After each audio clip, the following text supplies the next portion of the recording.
வணக்கங்க. இது பார்த்திங்கன்னா 3.5 சென்ட் இடம், 2 பெட்ரூம் கொண்ட வீடு. இது பார்த்திங்கன்னா டெட் எண்டு சைட்டு. இந்த இடத்துல நம்ம கார் இதெல்லாமே நிப்பாட்டிக்கலாம். உங்களுக்கு போட்டிகள் போட வேண்டியதில்லை. ஏரியா பார்த்து ஃபுல்லாகவே பார்த்திங்கன்னா ஃபுல்லாகவே ரெசிடென்ஸ் ஏரியா. எல்லாமே 30 அடி ரோடு. இது பார்த்திங்கன்னா மேற்கு பார்த்த சைட்டு, வடக்கு வாசலுங்க.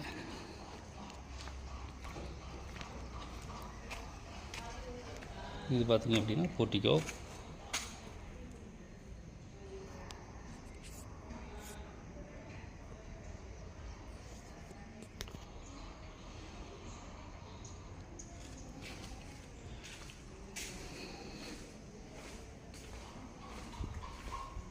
படிக்கிட்டு கீழே பார்த்திங்கன்னா இது அவுட்டர் பாத்ரூமு.